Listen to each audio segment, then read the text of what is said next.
Senhor tem liberdade para falar no meu coração. Aplaude Jesus porque Ele é Deus. Amém. Pode sentar um minutinho. Deixa eu mostrar uma coisa para você muito importante. Lucas capítulo 10. Lucas capítulo 10. Lucas é fácil. Mateus, Marcos. Aí Lucas.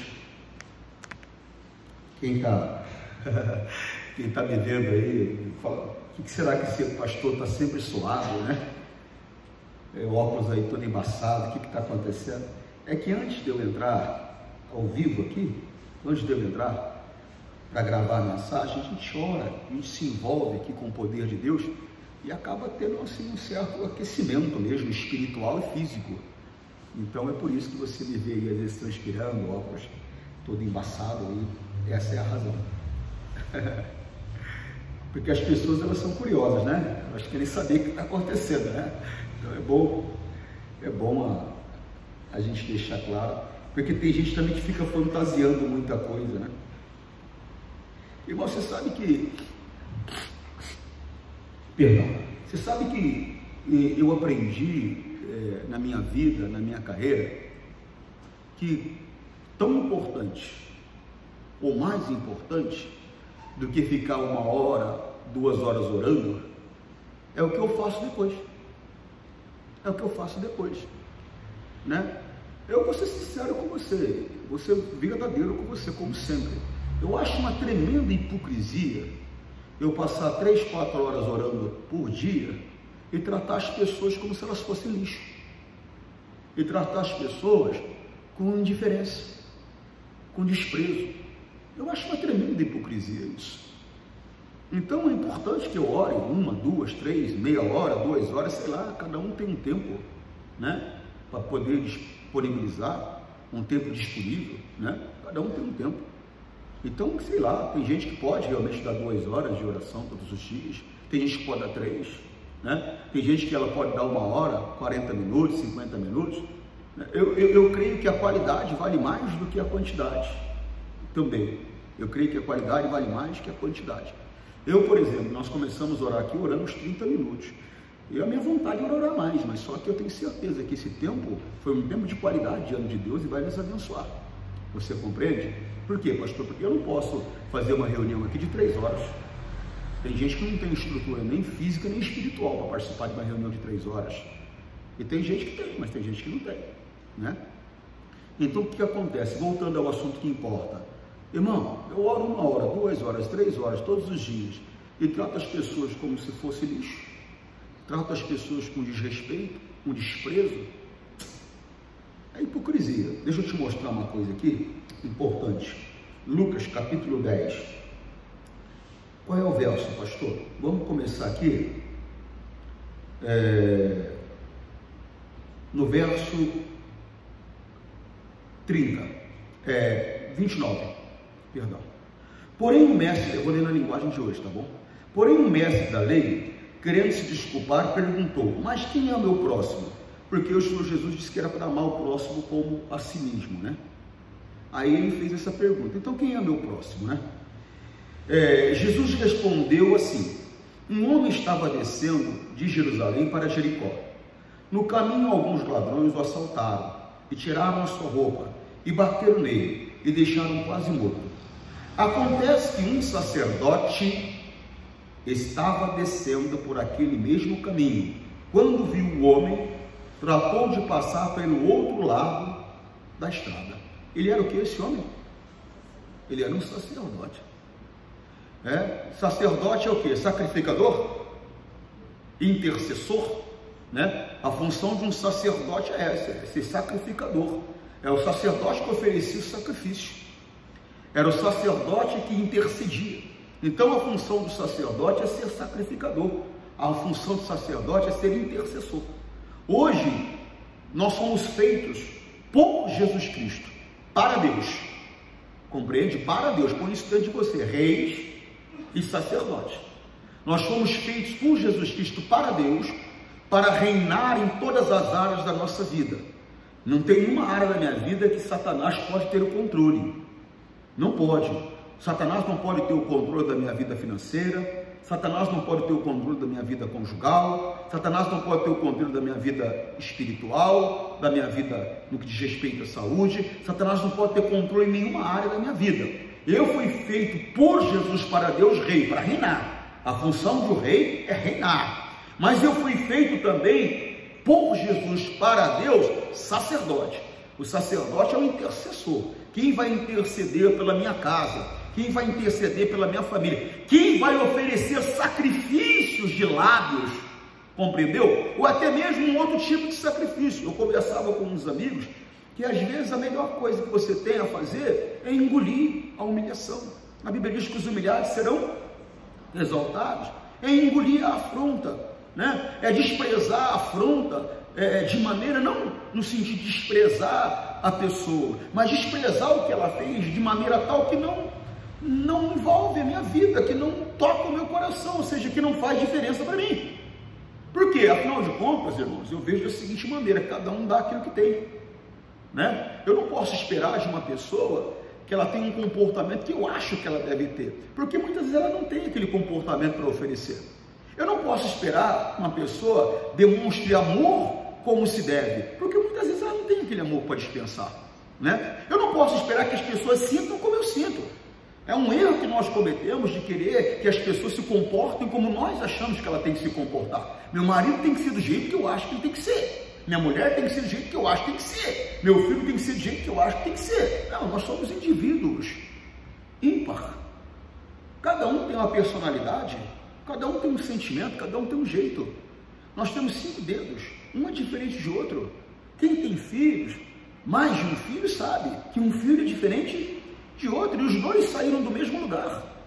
Os dois saíram do mesmo lugar, os dois tiveram a mesma educação, os 3 tiveram a mesma educação, os 3 tiveram a mesma alimentação, mas cada um se tornou de um jeito, de uma maneira. Não dá para mim querer agora que as pessoas sejam como eu acho que tem que ser. Cada um oferece aquilo que tem. Você compreende o que eu estou falando ou não? É muito sério o que eu estou falando com você. Então esse homem, ele estava numa função muito importante. Ele era um sacerdote. O que aquele homem tem que ter feito, irmãos? Ele tinha que ter parado a vida dele. Havia uma pessoa com necessidade. Havia uma pessoa correndo risco de vida. Havia uma pessoa precisando de um socorro. Mas ele não fez isso. Ele não era um sacerdote. É daí que eu estou falando com você. De que adianta ficar orando 1 hora, 2 horas? João, Joaquim, José, Maria tem uma vida exemplar. Ora, lê, jejua. Mas como que trata as pessoas? Como que trata as pessoas? Como que trata aquele que erra contra você? Como que você trata aquele que falha contra você? Não, nós temos que parar para prestar atenção no que diz a palavra de Deus. A palavra de Deus, ela não é para mim conhecer apenas, é para mim viver. Quando o Senhor Jesus, ele disse, eu sou o caminho, ele estava falando, ó, presta atenção, é dessa maneira que vocês têm que viver se vocês quiserem ir para o céu. Eu sou o caminho, eu sou a verdade, eu sou a vida. Ninguém vai ao Pai se não for por mim. Vocês querem ir a Deus? Vocês querem ter contato com Deus? Vocês querem passar a eternidade com Deus? Ah, eu quero. Então presta atenção. É assim que você vai ter que viver. É assim que você vai ter que fazer. É isso que ele está dizendo quando ele diz eu sou o caminho. Aí eu fico lá 1 hora, 2 horas orando todo dia. Aí você falha contra mim, eu agrido você, desprezo você, vou contra você, guardo o rancor de você, guardo o mágoa de você. De que adiantou essa minha 1 hora todo dia orando? O que a Bíblia diz quando alguém peca contra você? A Bíblia diz, se o teu irmão pecar contra ti, o que você tem que fazer? Repreenda-o. Não é isso? Se ele se arrepender, o que a Bíblia diz? Perdoe-o. Amém? Não é? Sim ou não? Eu perdoei, mas não converso mais com você. Que hipocrisia é essa? Nós estamos brincando de Jesus. Nós estamos nos tornando e nos comportando como pessoas religiosas. Irmão, eu tenho que viver a palavra. Eu sei que às vezes é difícil perdoar alguém. A pessoa teve um comportamento que não deveria ter. A pessoa fez o que não devia fazer. Ela agiu do jeito que não deveria agir. Mas, presta Presta atenção. Deus mandou que eu perdoasse. Ah, pastor, eu não consigo. Vai buscar a ajuda de Deus para perdoar. Mas tem que praticar a palavra. Presta atenção, porque é muito sério o que eu estou falando para você. Vou ler o 31 de novo. Acontecendo que um sacerdote estava descendo por aquele mesmo caminho, quando viu o homem, tratou de passar pelo outro lado da estrada. Olha aí, fez de conta que não era com ele. Irmão, omissão é pecado de morte. Tem muitas pessoas que estão perecendo e a destruição tem batido a porta dela, não é pelo que ela faz, é pelo que ela deixa de fazer. Omissão é pecado de morte. Olha o 32. Também um levita passou por ali, olhando, e também foi embora por outro lado da estrada. Irmão, você sabe o que era um levita? Há um engano muito grande no meio da igreja de hoje. As pessoas pensam que levita é cantor. Não, irmão. Levita não é cantor, não. Levita pode até cantar também. Mas levita, na verdade, é aquele que cuida da casa de Deus. O levita carregava a tenda da aliança. O levita cuidava do altar. O levita cuidava da tenda. O levita fazia tudo. Então o levita é aquele que cuida de uma maneira geral. É um clínico geral da obra de Deus, vamos dizer dessa maneira, tá bom? Vai ficar mais claro. É um clínico geral da obra de Deus. Porque às vezes eu encontro uma pessoa por aí, aí irmão, eu sou levita. Quer dizer, ele está achando que levita é cantor. O levita pode até cantar. Mas a função do levita é fazer a obra de Deus, em todos os parâmetros dela. Você compreendeu? Quer dizer que nos dias de hoje o levita é aquele que limpa a igreja, o levita é aquele que evangeliza, o levita é aquele que lava o banheiro, o levita é aquele que atende o irmão ou a irmã, o levita é aquele que faz a visita, o levita é aquele que vai no presídio, o levita é aquele que vai no hospital, o levita é aquele que fica de madrugada orando, jejuando, lutando, brigando. Ou seja, o levita, ele é um clínico geral da obra de Deus. É um engano, eu sou levita, eu sou cantor. Não, isso é história, é falta de entendimento. Então aquele homem, esse levita, como o sacerdote tinha a obrigação de parar, porque sacerdote é sacrificador, sacerdote é intercessor, o levita também tinha que parar, porque cuidar, amar ao próximo, socorrer as pessoas, ajudar o necessitado, é um trabalho que o levita tem que fazer. Mas no entanto, o que ele fez? Cortou o caminho para o outro. Vou ler o 32 também, de novo. E também um levita passou por ali, olhou também e foi embora pelo outro lado da estrada. Mas, olha aí, ó, um samaritano, irmão, isso é vergonha para mim, é vergonha para você. Não entendi, pastor, você vai entender. Mas um samaritano, você sabe quem que é o samaritano, irmão? O samaritano, ele fazia parte de um povo que não pertencia a Deus. Seria o religioso hoje, aí de tantas religiões que existem, né? Existem milhares e milhares de religiões. Seria um religioso de uma religião qualquer aí, mas não era um servidor de Cristo, não era um servidor da palavra, não era um homem que conhecia a lei de Moisés, porque nós estamos falando do Evangelho, nós estamos falando de um momento que Jesus estava vivo como homem aqui na terra, né? E Jesus ainda não havia morrido pela humanidade. Tanto samaritano como publicano, como outros, né? Publicano, samaritano e outros, eles não faziam parte do povo de Deus, né? Eles não faziam parte do povo de Deus, porque eles não haviam sido purificados ainda. Porque depois da morte de Cristo, não tem samaritano, não tem publicano, não tem judeu, não tem não judeu, todos, por meio de Cristo, são purificados, todos estão em Cristo, todos são de Cristo, todos pertencem a Cristo, independente. Você compreendeu? Mas naquela época não era assim. Naquela época quem pertencia a Cristo eram os judeus, somente os judeus. Os outros povos, os não judeus, né? Eles não pertenciam a Cristo, não pertenciam a Deus. Não era povo de Deus. Então esse homem não era povo de Deus. Irmão, olha para mim, irmão, olha para mim, fala para mim. Se nós pertencemos a Cristo, se nós somos do Senhor Jesus, não é para nós termos um comportamento melhor, mais exemplar, não é para nós termos um comportamento mais correto do que as pessoas que vivem lá fora, que vivem segundo as regras do mundo, que vivem segundo religiões. Não é para ter. Mas às vezes eles têm um comportamento melhor que o nosso. Por isso que eu disse que isso é vergonha para nós.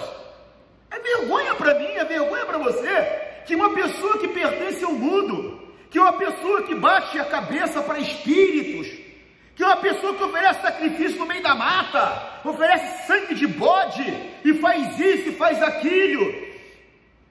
Ela tem um comportamento em relação a um ser humano melhor do que nós, que pertencemos a Cristo. Irmão, essa campanha Fome Zero que se espalhou no país todo, que muitos políticos usaram como plataforma para se elegerem, essa campanha não foi feita por nenhum evangélico, não foi feita por nenhum crente em Cristo Jesus, foi feito por um sociólogo chamado Betinho, que cá entre nós, pelo menos pelo que eu conheço, nunca teve nenhum vínculo com o Senhor Jesus, a palavra de Deus. Não estou falando do Jesus das religiões, eu estou falando do Jesus da Bíblia, eu estou falando do Jesus da palavra de Deus. Então tem muitas pessoas lá fora, irmão,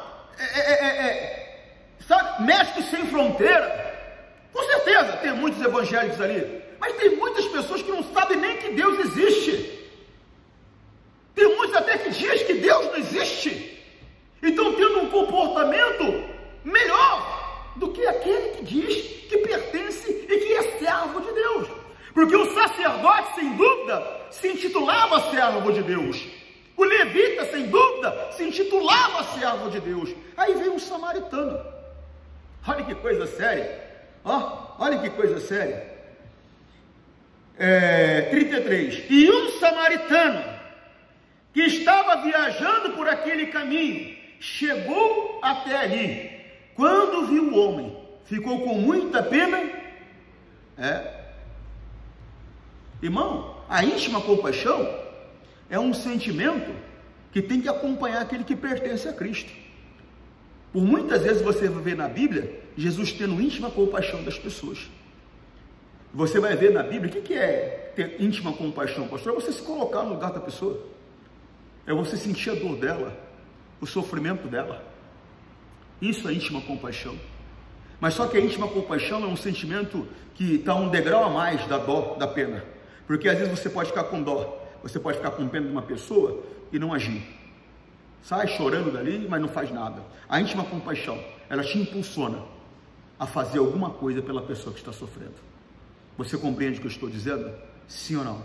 Irmão, é um sentimento que tem que andar comigo, com você. Se eu passo pelo necessitado, seja ele de qual tipo de necessidade que ele tenha, eu passo por ele como se não fosse nada, mas de que me adianta 1 hora, 2 horas de oração todo dia? De que me adianta ler a Bíblia todo dia? De que me adianta jejuar 2, 3, 4 vezes por semana? Ou você não entendeu ainda a Bíblia, que se resume tudo em tratarmos um ao outro com amor, com dignidade, com respeito, com santidade? Você não entendeu isso ainda? Você não entendeu o que é isso? O Senhor Jesus um dia, antes de ir embora, ele falou: amai ao próximo como eu vos amei. Você não entendeu que tudo se resume ao amor, ao tratamento amoroso um para com o outro? Eu estou falando do amor de Deus. Não conseguiu entender isso ainda? Você acha que Deus precisa que você fique jejuando?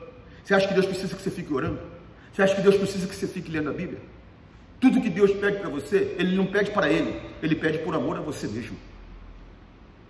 Não é para mudar Ele, é para transformar você. Será que você não conseguiu perceber isso ainda? Irmão, é coisa muito séria que eu estou falando com você. Mas o samaritano que estava viajando por aquele caminho, chegou ali, quando viu o homem, ficou com muita pena dele. Então chegou perto dele, limpou os seus ferimentos com azeite e vinho, e em seguida o enfaixou. Depois disso, o samaritano colocou no seu próprio animal e o levou para uma pensão, onde cuidou dele. No dia seguinte, entregou 2 moedas de prata ao dono da pensão, dizendo: toma conta dele. Quando eu passar por aqui, na volta, pagarei o que você gastar a mais com ele. Então Jesus perguntou ao mestre da lei: na sua opinião, qual desses 3 foi o próximo do assaltado? Aquele que o socorreu, respondeu o mestre da lei. E Jesus disse: pois vá e faça, vá e faça. Tudo se resume nisso, o amor. dia. Eu leio a Bíblia 7 horas por dia. Eu jejuo 10 vezes na semana. Aí quando eu tenho que agir com amor para com uma pessoa, seja ela tenha falhado contra mim, ou seja ela em uma outra situação, eu vou agir como um asno, eu vou agir como um animal, eu vou agir completamente, de uma maneira completamente contrária de tudo aquilo que Deus diz. E aí, de que me adiantou? É uma tremenda hipocrisia. Nós não podemos viver assim. Nós não podemos viver assim. Presta atenção, que o cidadão cuidou dele, depois pagou para cuidar. Eu fico gênio. Ninguém faz nada na igreja. Eu sou patrocinador. Você está pagando para alguém fazer. Ótimo. Só que você tem que fazer também. Ele fez, depois pagou para outro fazer. Você tem que fazer a tua parte também. Só que eu não vejo você no evangelismo. Só que eu não vejo você na visita dos hospitais. Só que eu não vejo você orando na campanha da oração da manhã. Eu não vejo você na oração da segunda-feira à noite. Mas nós temos que acordar. Nós temos que acordar. Não adianta ficar orando, não adianta ficar lendo, não adianta ficar falando que eu sou de Deus, e na hora que eu tenho que me comportar como tal, eu me comporto pior do que um incrédulo, eu me comporto pior do que um incircunciso. É o meu comportamento, segundo a palavra que Deus está esperando de mim. Tanto que ele falou, vai lá e faça igual. Deixa eu te mostrar uma coisa. Colossenses, capítulo 3, versículo 5. Eu vou ler um pouquinho rápido aqui, porque a leitura é um pouquinho longa. Portanto, matem, é melhor eu ler do 1, porque senão vai ficar um pouco incompreendido para as pessoas. Vocês foram ressuscitados com Cristo, versículo 1. Portanto, ponham o seu interesse nas coisas que são dos céus, onde Cristo está sentado, ao lado direito de Deus. Pense nas coisas lá do alto, e não nas que são da terra, porque vocês já morreram, olha só, e a vida de vocês está escondida com Cristo, que está unido com Deus. Cristo é a verdadeira vida de vocês, e quando Ele aparecer, vocês aparecerão com Ele, e tomarão parte da sua glória. Agora vai ter um sentido melhor para você. Portanto, preste atenção nisso, matem os desejos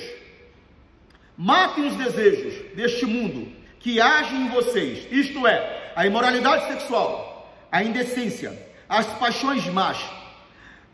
Você viu que ele está falando as paixões? É porque tem boas paixões. Tem boas paixões. Estar apaixonado por Cristo é uma paixão maravilhosa, que deve existir em mim e em você. Então tem as más paixões, mas tem as boas paixões. Os maus desejos e a cobiça, porque a cobiça é um tipo de idolatria, pois é por causa dessas coisas que o castigo de Deus cairá sobre os que não lhe obedecem. Cuidado, hein? O castigo de Deus, ele vem para quem não obedece a palavra, vai vir. E quando eu digo do castigo de Deus, eu estou falando da eternidade, fora da presença dele. Antigamente a vida de vocês era dominada por esses desejos, e vocês viviam de acordo com eles, mas agora, livres de tudo isso, guarda isso, livres de tudo isso, da raiva. Irmão, como é que você carrega a raiva de alguém? Aí quando eu olho aquela pessoa, porque vai juntando, por que está juntando? Por que está juntando? É igual eu conversava com uma moça, e ela começou a falar sobre o marido, 15 anos que ele fez isso e aquilo. Eu falei, mas vem cá, a senhora carrega isso há 15 anos? Sim, senhor. Eu falei, você está 15 anos separado de Deus.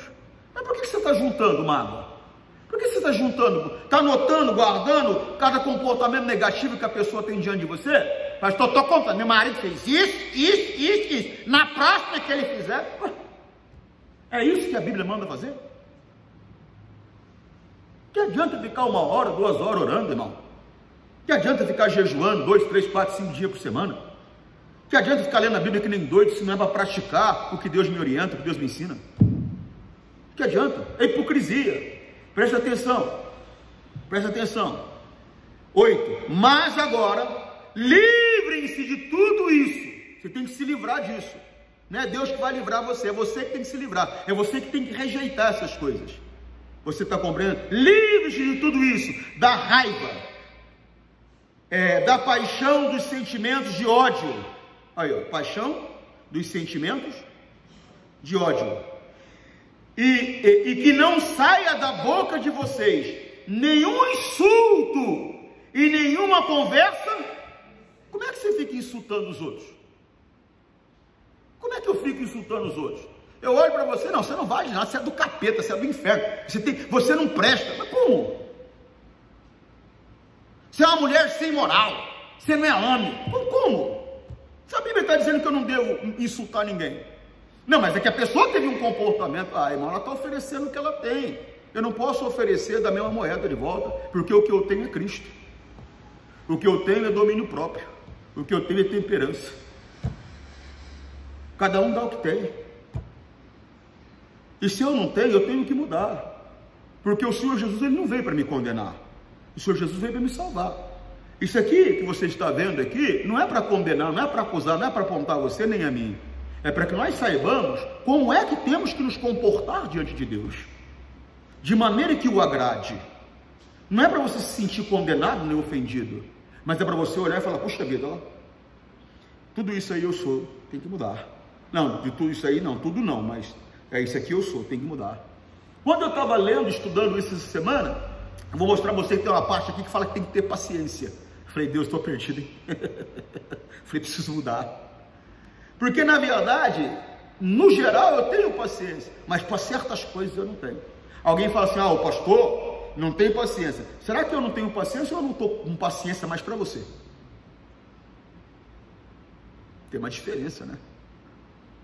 Mas você sabe que eu tinha uma irmã, numa determinada igreja que eu dirigi. Pensa numa irmã mala demais. Meu Deus do céu. É aquele tipo de irmã que queria dirigir a igreja, que queria que a igreja fosse do jeito que ela achava. E eu me lembro que eu dei uma oportunidade para um rapaz que veio do homossexualismo. E ela começou a brigar comigo, discutir comigo. Eu não aceito, pastor! No altar do meu Deus, um gay. Eu falei, mas vem cá, irmã, quem falou você que ele é gay? Eu conheço, pastor. Eu falei, você conhece nada, irmã, para com essa besteira. E eu falei, Deus, ele tem um tratamento especial para cada pessoa.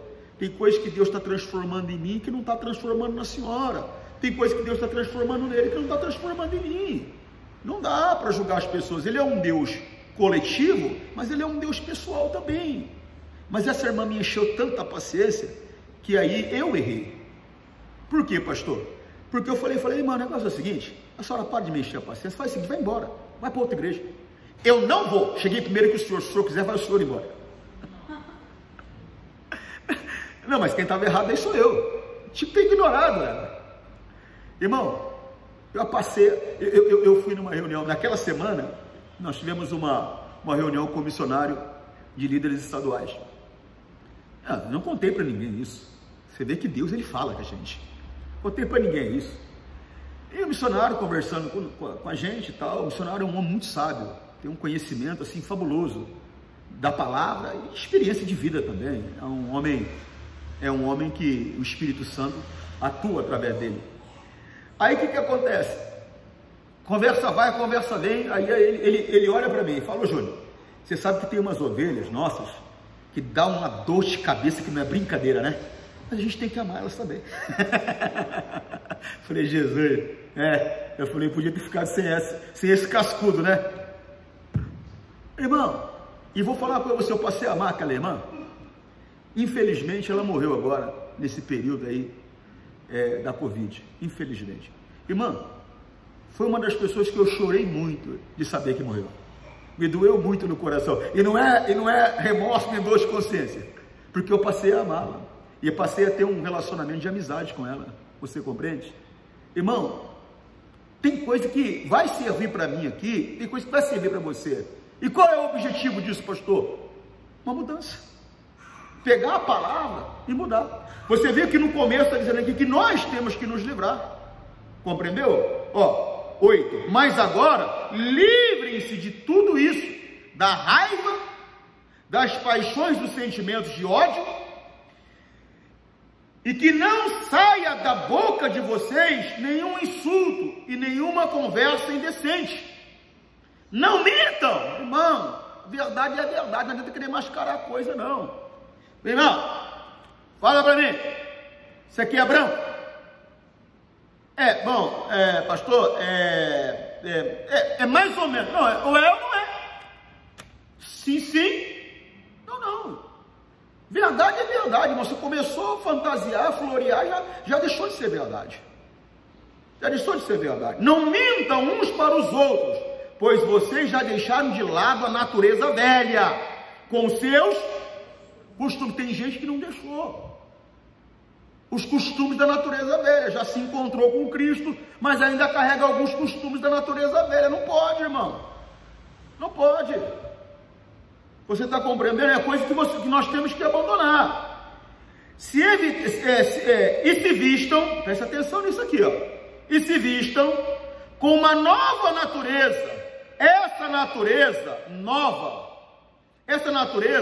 é a nova pessoa que Deus, o seu Criador, está sempre renovando para que ela se torne parecida com Ele, a fim de fazer com que vocês o conheçam completamente. Eu não vou conseguir conhecer a Deus completamente se essa natureza nova, ela não for renovada. E como que essa natureza nova é renovada, pastor? Pela minha comunhão com Deus e pela minha prática da palavra, irmão. Deixando para trás os costumes da velha natureza. Ou seja, quando éramos do mundo, mentira é uma coisa comum para a gente. Quem é que não mentia? Eu não mentia, pastor, mentiroso. Não tem quem não mentia. Alguns, o costume da natureza velha era se prostituir. Alguns, o costume da natureza velha era falar palavrão. Tem gente que cada 10 palavras que falava, 11 saía um palavrão. Tem gente que o costume da natureza antiga era guardar rancor, guardar mágoa, guardar ressentimento. Tem gente que o costume da natureza antiga era ficar xingando os outros, era ser intolerante. Tem alguns que o costume da natureza antiga era ser violento. Tem alguns que o costume da natureza antiga era guardar rancor, raiva, ressentimento. Agora existe uma nova natureza pela comunhão, pela pessoa do Senhor Jesus. Nós nos entregamos a Ele, e essa nova natureza, ela tem que ser renovada. Ela tem que ser renovada, para que cada dia que passa nós possamos ser mais parecidos com Cristo. Para quê? Para poder conhecer a Deus plenamente. Para poder conhecer a Deus plenamente. Então, volto a dizer, de que adianta ficar orando 1 hora, 2 horas? De que adianta ficar lendo a Bíblia 10 horas, 15 horas? De que adianta ficar jejuando 10 vezes por semana? Se, na hora de me comportar segundo a palavra, o meu comportamento é pior do que o incircunciso, é pior do que o incrédulo, é pior do que o não pertencente a Deus. Examine o homem assim, que Deus possa falar mais ao seu coração. Deus nos chamou, por meio de Cristo, para ter uma nova natureza, e essa natureza, ela tem que ser renovada, de maneira tal, que cada dia que passe, nós sejamos mais parecidos com Cristo, para que possamos conhecer a Deus na sua totalidade, amém? Tem uma segunda parte dessa mensagem, mas não vai dar para a gente falar agora, porque nosso tempo não permite. Se Deus me permitir, a gente dá uma sequência na quarta-feira, tá bom? Que Deus possa falar mais a você, em nome de Jesus. Forte abraço, você que está em casa, deixa a hipocrisia de lado, viva a verdade de Deus. Forte abraço, tchau.